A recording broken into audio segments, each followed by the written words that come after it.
Welcome to Burnout and Beyond podcast. I am your host, Victor Bartley, and in this space, we explore burnout intervention measures in the lives of people. Burnout syndrome is not anything new, but has been an existing pandemic within mainstream culture. Leaders in various industries have faced this in silence, but we want to encourage every listener that you are not alone, and burnout is an invitation to begin again. Today's episode is a deep dive with STEMedia guru, Dr. Nehemiah Mabry. In this discussion, Dr. Mabry shares his challenges with burnout as a driven and goal-oriented leader and the path forward. Join the conversation as we grow beyond the burnout with Dr. Mabry.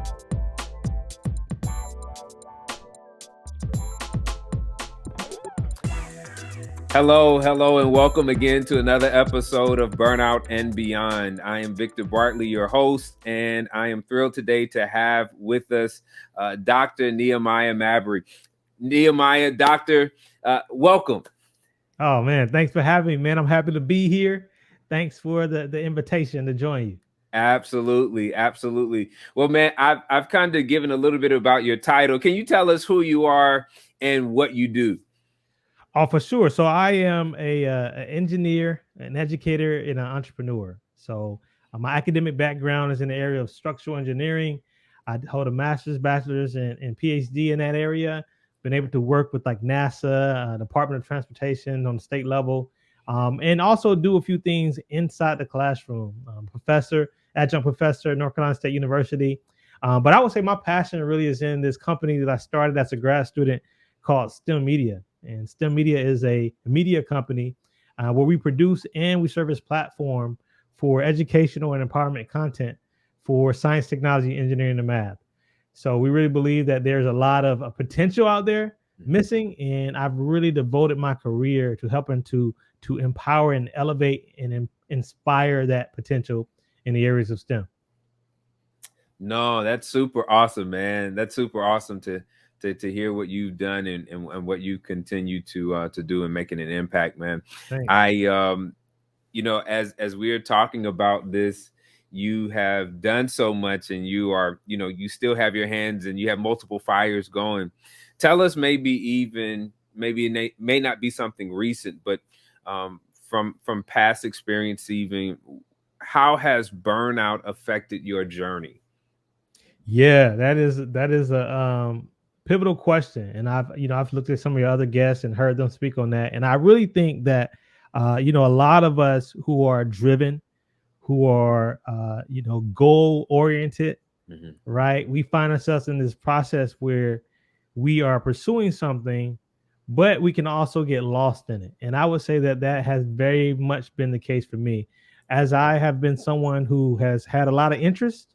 Right. Again, giving you my titles. I've enjoyed the technical things, engineering. I've enjoyed even the artistic. I was a musician and also used to draw and do other things like that. And also being sort of like an extrovert in some ways too, really enjoying people. I have found myself regularly and routinely overloading my plate, putting too much on my plate at the buffet, sitting down at the table, and halfway through the mashed potatoes, and reminding myself, why did I put this on my plate again? Why did I choose and accept this? So on many occasions, just growing up and in college and in my young adult years, I have felt that I was supposed to do more than I really was supposed to do. Saying yes to a number of things, whether it be for my church, for my classes, leading group projects, being and participating in extracurricular activities, starting brand new organizations, right, that I thought were a great idea, have often left me to a point to where I was just tired, just exhausted. Wow. I remember one particular time, man, where it really felt as if the only way out was for me to move. Now, I'm not trying to say that that's why I did move, but I remember things being so busy in the city that I was living in, where I went to undergrad at, that I actually grew up in as well. And I had my hands in so many things that as I began to look towards the PhD, and I felt like it was time for me to consider maybe moving to another city or another state even, that I said to myself, this is probably the only chance I'll have to start over.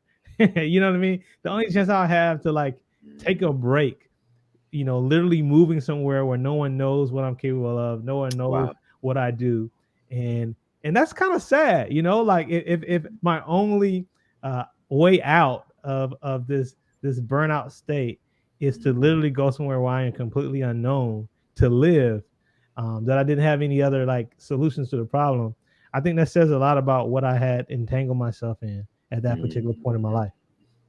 Wow, man, you shared a lot. There's something that I think I've just become magnetically attached to, and you mentioned about what I was supposed to do. Yeah. Um, were you able, as you shared a few experiences with burnout, just the whole idea of supposed to, um, do you recall where that whole philosophy came from? Yeah, I don't recall the origins of it, but I know Sure. what is definitely attached to, and that is Okay. people pleasing. Okay. Flat out.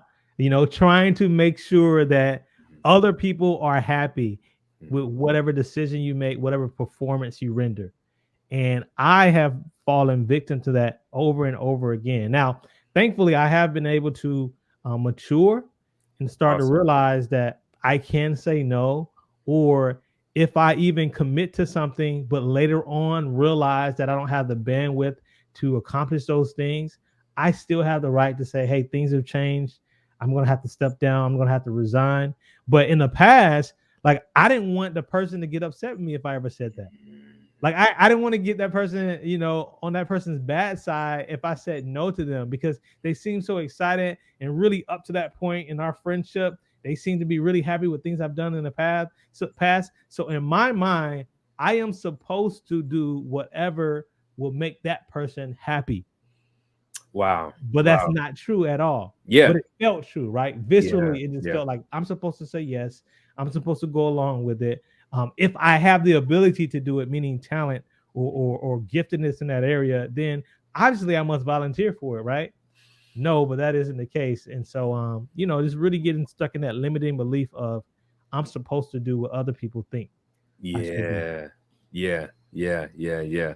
No, that's that's a powerful point of awareness.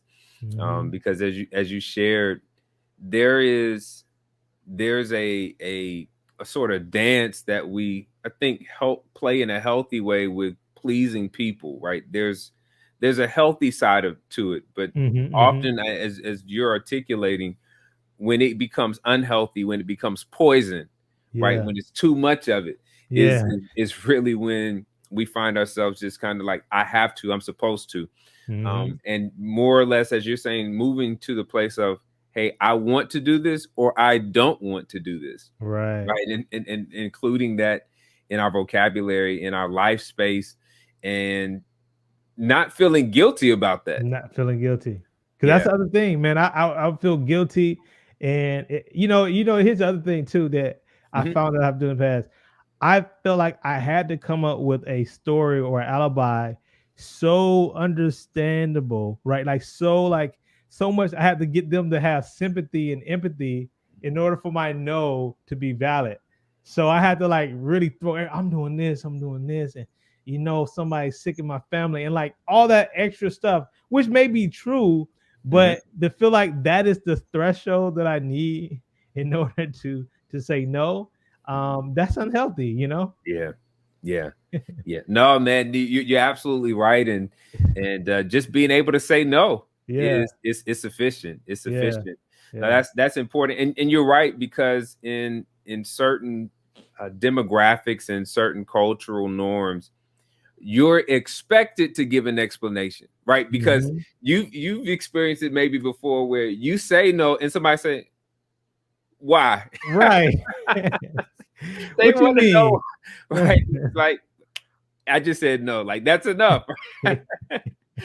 And so, no, that's absolutely important. And the thing is, that's something that's so simple but carries such significant weight, in what we understand to be the health and the enjoyment of our relationships, Absolutely. both personal and professional. Mhm. Yeah, no, that's powerful. In your various roles, how have you seen the people that you're connected with, the people that you work with, how have they experienced burnout, or have you recognized what seems to be burnout for them?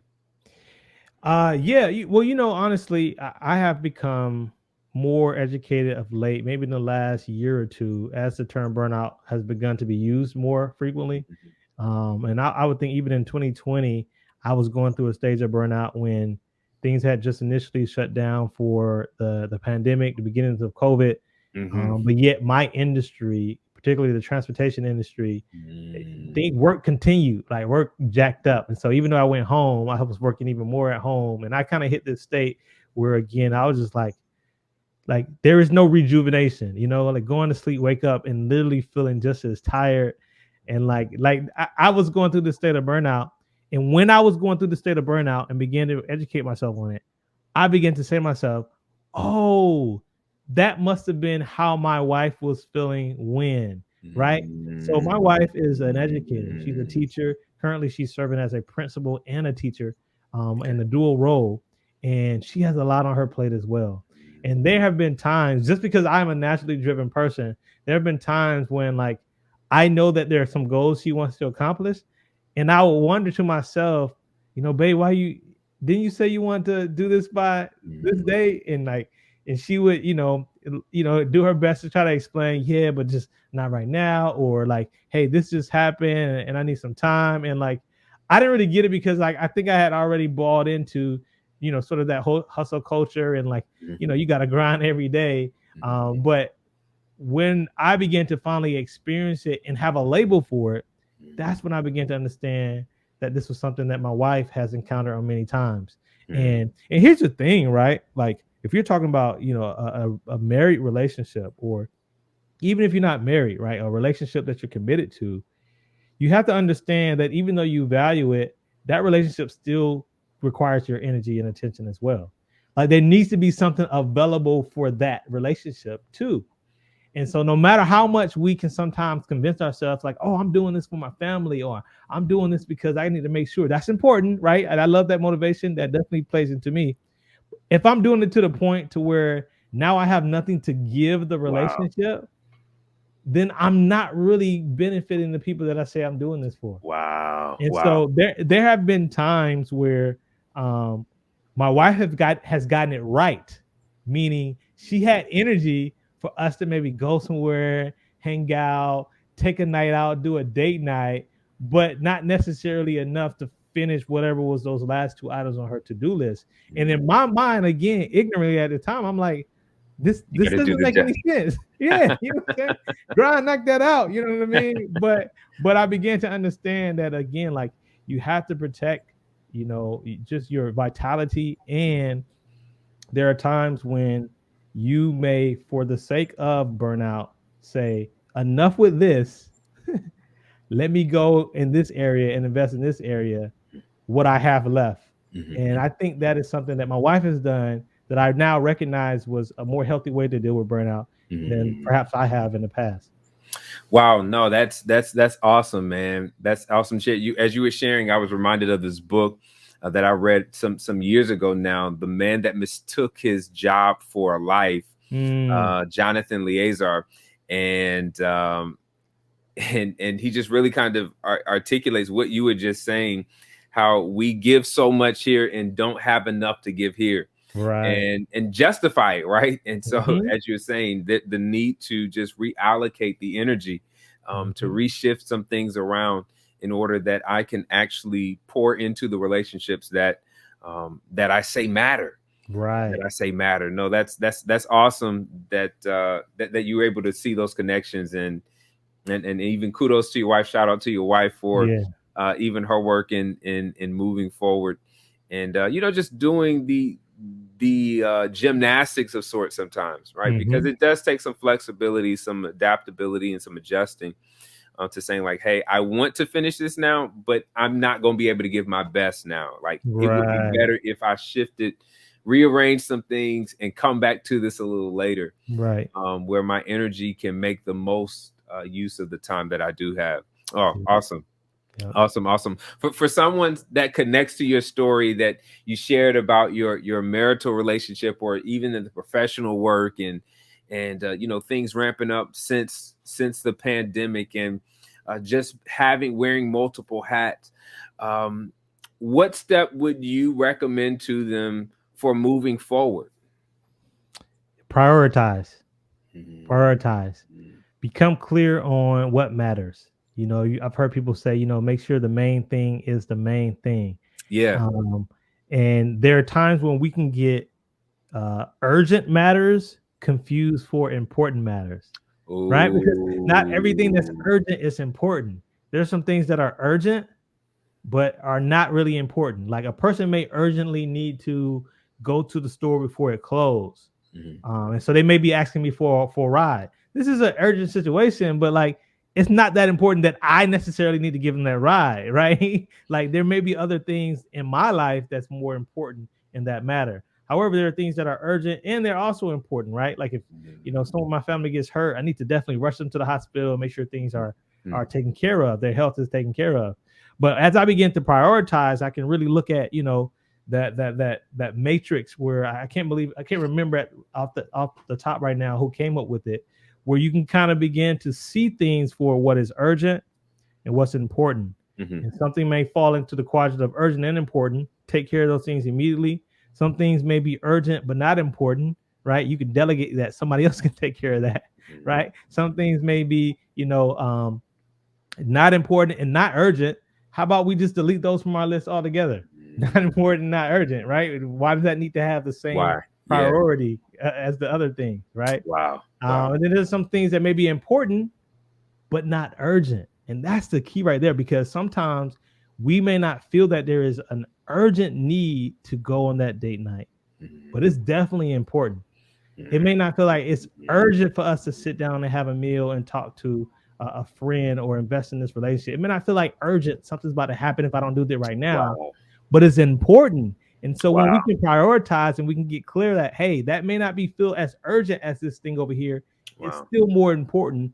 I can begin to prioritize that above it and then budget, as you said, my energy and budget my time around the things that matter most. Wow, man, you dropped some gold. And the funny thing sometimes about energy when we place it in the right assignment and task is that we not only refuel, but we have more to do some of the other things. Yeah. It's a funny thing sometimes. But you shared something that just really kind of put me in the space, or just gave me this picture of just heroics. There's something in us, I believe most people, that's drawn to being a hero, right? And when we think about at least for me, when I think about like heroes, what comes to mind is like cartoons and the superheroes of childhood, and some of my favorite. And they're constantly living for the urgent. Yeah. Like it's the urgent that drives their schedule. It's the urgent that drives the plot.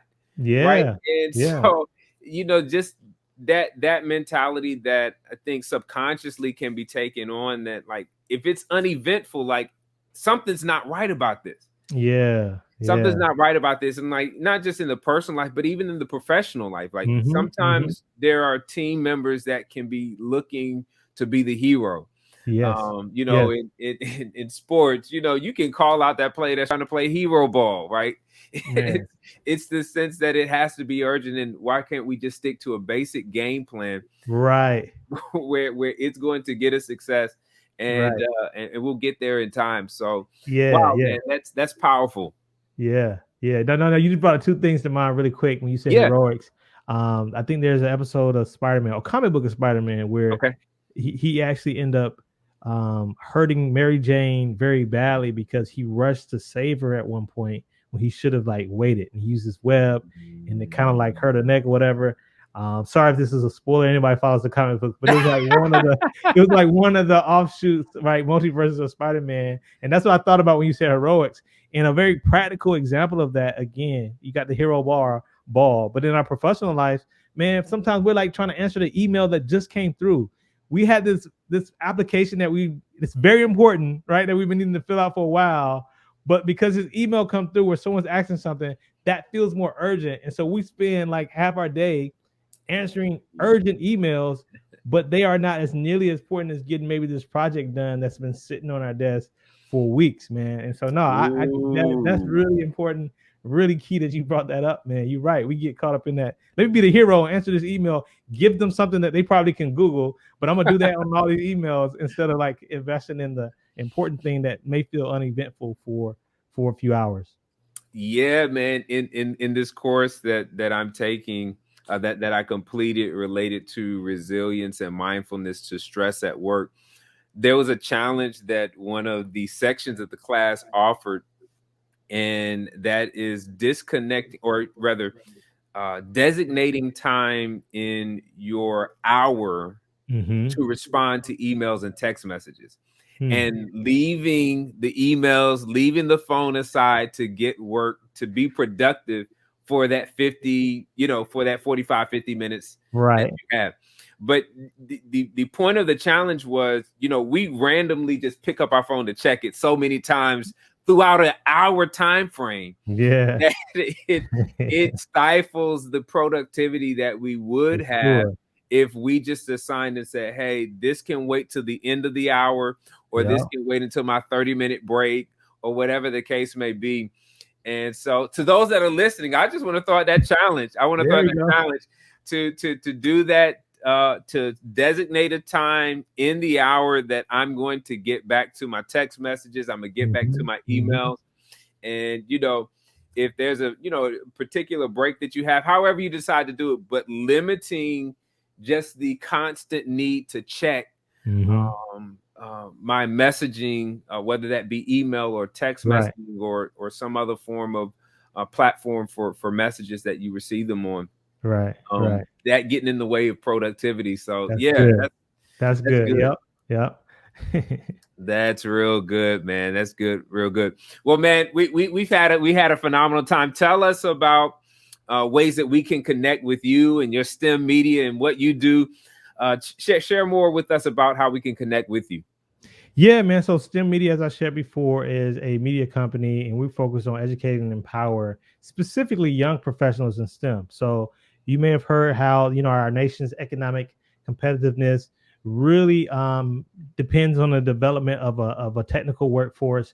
You may have heard the numbers that reveal that there is underrepresentation of particularly Black and brown individuals in these fields. This is something that's really passionate to me, and we do so by content, by community, and by career development opportunities. And so that being said, this issue of burnout, issues of productivity, which we just talked on a little bit, are really things that we provide access to and visibility to for people who come into our network, right? So we do a number of webinars. We have an annual event called the STEM Success Summit, where we have about 20 plus individuals doing workshops and things from personal branding to time management and energy management and everything that's really necessary to develop a successful career. And so that's what we do. And so one of the ways that you can find out about us is go to STEMedia.com, Okay. STEMedia, STEMedia with one Okay. M.com. There you can see links to our STEM Success Summit, which usually happens in the fall. There you can see links to our service, our client services, where we could partner with an organization like maybe someone watching this to put together a video or a course, right? All centered around some aspect, some technical aspect of personal or career development. But there you can also see some of the original courses and some of the original projects that we put out, that we've been blessed to work with, corporations that really believe in this workforce as well. So that being the case, go to STEMmedia.com. You can find out my personal website as well, being NehemiahMabry.com. There's my name in the title. And so you can look at that and go to NehemiahMabry.com. And there I like to get a lot of inquiries, or I do get a lot of inquiries in regards to, performing workshops or keynote speaking opportunities with schools and corporations that really want to find better ways to engage diverse audiences in STEM, or B, also find ways that a person can engineer their purpose, right? Find alignment within what they are trying to do within this space. And so I'm really passionate about that. I really have enjoyed, learning to be more of myself and living less for what I'm supposed to do or what a scientist or engineer is supposed to look like. and just authentically representing who I am. Yeah. And I've found that has proven to be far more effective and viable in empowering other people as well. Man, that's incredible. That's incredible. That's incredible. Well, you've heard it from the doc himself. And we encourage you to connect with him on those various platforms. He's also on LinkedIn. Yes. And I think you're on Instagram. I think I've seen I you am on Instagram. Yeah, Instagram, Yeah. LinkedIn, and far as social media. We have a STEMedia YouTube page where you can see some of our videos. Yeah, what else? Facebook, of course, and a little bit on Twitter as well. Okay. Well, cool. You've heard it from Dr. Mabry. And man, we have enjoyed this time that we shared in this conversation around burnout and just the intervention journey and process that you have been on. And we again want to connect with each of you that are listening to this broadcast, knowing that, hey, if you've experienced what Dr. Nehemiah talked about, like, you're not alone. Right. And as he mentioned before, we want to do over, and really burnout is that invitation to start over again. And so just never forget that burnout simply is an invitation to begin again. Peace out and take care. Dr. Mabry didn't disappoint and shared powerful paradigm shifts. Dr. Mabry encouraged us to define and differentiate between important and urgent matters. How do you prioritize tasks and assignments to be completed? What are your working definitions? To aid you in your journey of prioritizing, search the urgent, important matrix to help you to better prioritize what must be done and what can wait in your life. Thank you for joining this episode of Burnout and Beyond. To see previous episodes, visit the podcast page on victorspeakslife.org. If you or your organization want to grow beyond burnout, share your information by clicking the Book Victor icon. And until next time, live well.